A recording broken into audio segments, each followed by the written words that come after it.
항상 대한민국에 정확하고 빠른 소식을 알리기 위한 시스코크입니다. 구독과 좋아요는 영상 제작에 큰 힘이 됩니다. 중국에서 언론을 통해 또다시 KF-21 전투기의 자세한 분석 기사를 올렸는데 CJ-4호기와 6호기의 복저기를 크게 경계하고 있는 것이 밝혀졌습니다. 그러나 기사 내용 자체가 중국산 짝퉁 스텔스기인 젠20의 복저형보다 성능과 가격면에서 뒤떨어지고 아예 KF-21 전투기를 훈련기 수준으로 치부하고 있는데요. 오늘은 KF-21 전투기를 경계하는 중국의 반응에 대해 알아보겠습니다. 중국 언론들이 최근 동북아 정세를 분석하는 특집 기사를 내놓고 있는데 대한민국에서 개발하고 있는 KF-21 전투기에 대한 자세한 분석 기사가 나와 살펴보았습니다. 그중 중국에서 야심차게 개발하고 있는 젠20 전투기의 복저형이 한국산 KF-21 전투기와 비교되고 있는 것에 기사를 공개하며 KF-21 전투기를 신랄하게 비판하고 있는데요. KF-21 전투기가 단저형부터 복저형까지 동시에 시험 비행에 성공하자 중국 언론들이 관심을 집중하고 있는 이유는 중국군이 자랑하는 젠20 전투기가 개발이 된 지 13년이나 지나 이제 겨우 복저기를 추가로 개발하고 있다는 점에서 비교되고 있기 때문입니다.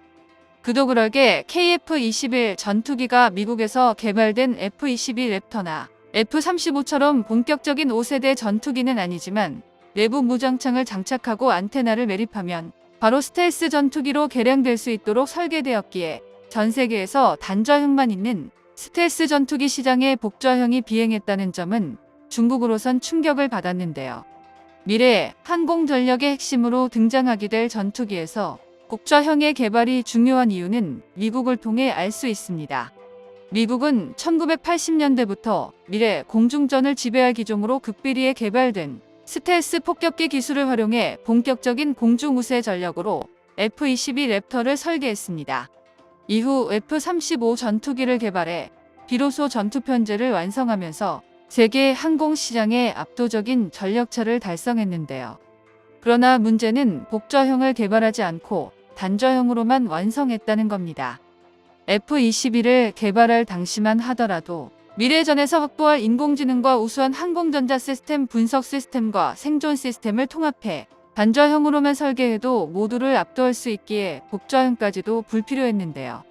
게다가 전투기로 지상지원 임무는 거의 배제하고 공중에서 전투기를 활용한다는 계획이라 굳이 복저형 개발이 필요 없을 것으로 전망되기도 했습니다.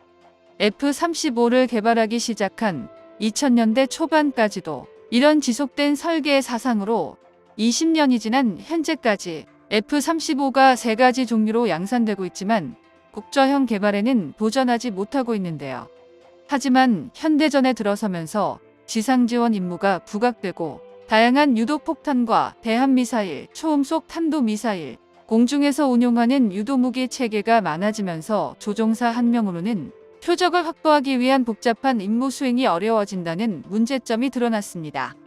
그렇기에 중국도 젠20 전투기를 단저형으로 개발했었으나 2020년부터 급하게 기존 단저형 전용으로 개발되었던 전투기를 복저형으로 개조를 진행 중인데요. 하지만 처음부터 단저형으로 컴팩트하게 설계되었기에 스텔스와 항공 역학에 문제가 발생하고 있는 것으로 나타났습니다.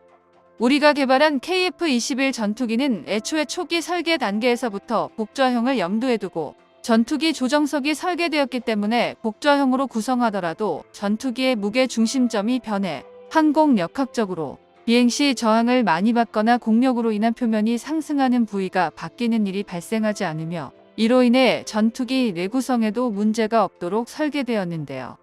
하지만 중국산 젠20의 경우 전투기 중앙 동체와 전방 조정석을 연결하는 부위의 기체 골조를 개조해야 되며 막대한 개조 비용이 투입되고도 제대로 된 성과를 도출하기가 어렵게 되었습니다. 또한 일반적인 수평 비행뿐만 아니라 고속 비행 시 급기동과 가듬각이 높은 전술 비행으로 근접전을 수행해야 하는 전투기의 특성상 조정석만 길게 만들면 급기동 시 조정석이 떨어져 나갈 수 있기에 미국에서도 F-22나 F-35를 완성하고도 오랜 동안 복저형으로 개조를 하지 못한 주요한 원인이 되는데요. 중국 언론들은 단저형에 이어 복저형까지 동시에 개발하고 시험 비행에 성공한 것에 놀라움을 표시하며 단저형의 기체가 시험 비행에 성공한 뒤 4개월 만에 복저형을 성공시킨 것에 주목하고 있습니다. 그러면서 젠20과 비교하며 중국이 개발한 젠20은 공중 지휘와 작전 지휘를 위한 고성능 기종인데 반해 KF-21 전투기는 러시아가 개발한 수호이-27 기종처럼 국저형의 훈련기에 가깝다고 폄하하고 있는데요. 게다가 KF-21 전투기가 고작 100번의 시험 비행에서도 설계상 문제가 드러났다며 자신들 마음대로 근거 없이 비난을 시작했습니다. 활주로에서 시험 비행을 앞두고 특정한 시스템 오류가 발생되었지만 이를 무시하고 계획된 비행 일정을 채우기 위해 비행을 진행하다 단시간에 착륙했다며 결함의 가능성을 의심하고 있는데요. KF-21 전투기가 구조적인 문제에 직면한 것 아닌지 의심이 된다며 복저형으로 무리하게 개발했지만 이런 결함으로 인해 시작도 하기 전에 무너질 것이라고 예고하기도 했습니다.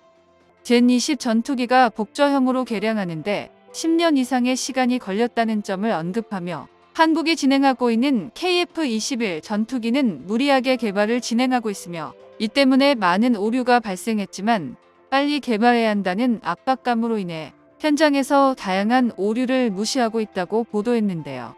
KF-21 전투기를 개발하기 전 한국에선 고작 F-16 전투기를 조립한 경험과 훈련기를 개발한 것이 전부였다며 시험 비행에 성공하고 초도 물량 양산을 시작한 것도 이런 문제점들을 무시하고 진행한다고 했습니다. 한국국방연구원이 초도 물량을 반토막 낸 것을 언급하면서 대한민국의 주요 국방 정책을 설정하고 있는 핵심 기관인 하이다에서 KF-21 전투기의 성능에 의심을 던지는 핵심 지표를 보고서로 제출했다며 아직 제대로 개발되지 못한 것의 강력한 증거라고 인용하고 있습니다. KF-21은 중국에서도 중요한 분석 대상으로 분류되는데요.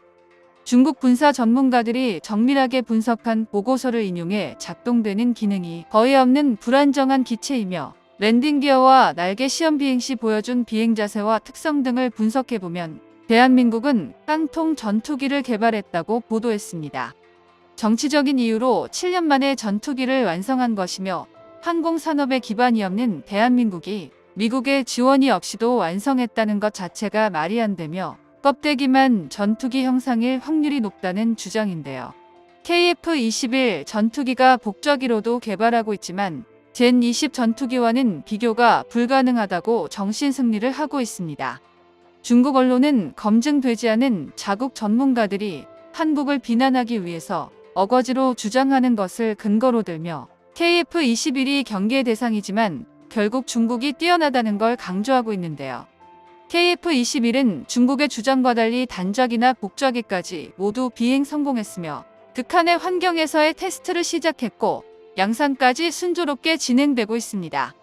중국의 이런 악의적인 보도 역시 KF-21이 제대로 개발되고 있고 자신들의 위협이 된다는 걸 간접적으로 인정했다고 볼 수 있습니다. 정보가 도움되셨다면 구독과 좋아요 부탁드립니다. 이상 시스코크입니다.